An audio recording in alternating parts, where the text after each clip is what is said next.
Hi, this is Joseph Moynihan for my Universal Design for Learning Journal Reflection for LAI 474. So the very first site that I went through for the week was actually the Finding the Jaguar text, which is pretty similar to some of the things that I've seen the teachers at South Buffalo Charter School use for some of their students. And really the benefits of something like this is for the multimodal approach.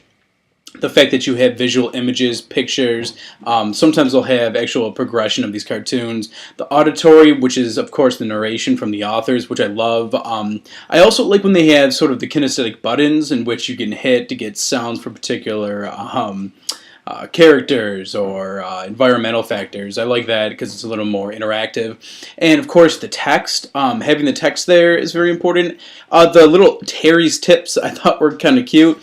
I like when they have that sort of scaffolding, so if students are confused about something or need some kind of clarification, that the book will actually provide them with resources where they can either go outside of the digital text or within it in order to basically find out how to clarify that issue. But basically this Finding the Jaguar book is a great example of the representation, how a teacher would go about presenting information to a student or population as a whole instead of accommodating just particular individuals.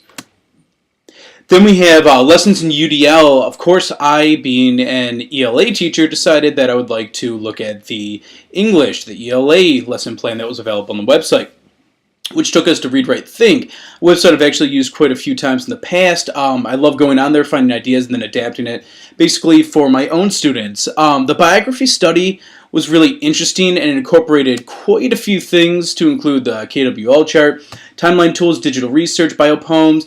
The big aspect of this, the big pull, was definitely the kinesthetic role-playing, the enactment, and the author panel, which I thought was actually really interesting, and it actually looked like a lot of fun. And then some discussions. The one thing I didn't think that the lesson authors, Carol Anderson, Gibson, Coffrey, basically didn't put in here that I thought would have been more helpful. They had multiple means of expression, but not really multiple means of representation.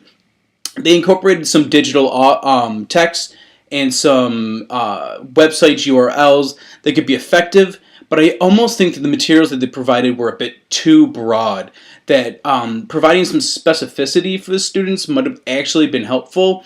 While I understand that it was within the context of that one author, I still think that some simplicity in the sources that they provide and some multimodal aspects to it too, because I actually took a look at a few of the resources they provided the students, and they're primarily text-based. There's really not a lot of videos or presentations, so there's not a lot of variance in the ways that this information is being represented. Though, again, I really like the ways that they did the student expression aspect of this. However, even that, I think that they could have altered a little bit. Again, not that digital video is the only means of assessing a student, but I really think that creating a video or creating some sort of multimodal presentation could be, in conjunction with the kinesthetic role-playing, could be really effective. That brings us to the digital toolbox, which is any site like this I absolutely love. It's sort of the one-stop shop sort of resource. So of course I looked at the literacy tools, research, text-to-speech. A lot of this I'm rather familiar with simply because I'm taking a course on special education and technology, so I'm getting to learn a lot about especially assistive technology. When I was looking through this, though, this is what I love about these sorts of referential sites, is that not only do you get to find out about UDL, which I think after the first few readings we're all pretty familiar with, but it provides you with those resources. So you have like Bookshare for individuals who need digital text or audio text. So the resources that you can actually go straight to, and literally if you have a student who needs a book tomorrow, you can go on a site like this, basically establish what it is the student's needs are according to the IEP team, and actually find those tools directly.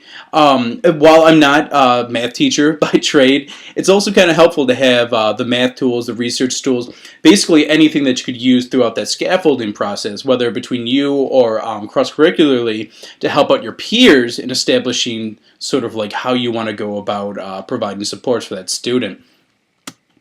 inevitably, here are the resources for those three articles, websites, and the centralized tools that we used this week. Hopefully, this was a rather productive reflection and that it was multimodal. So I hope you have a great week. Thank you.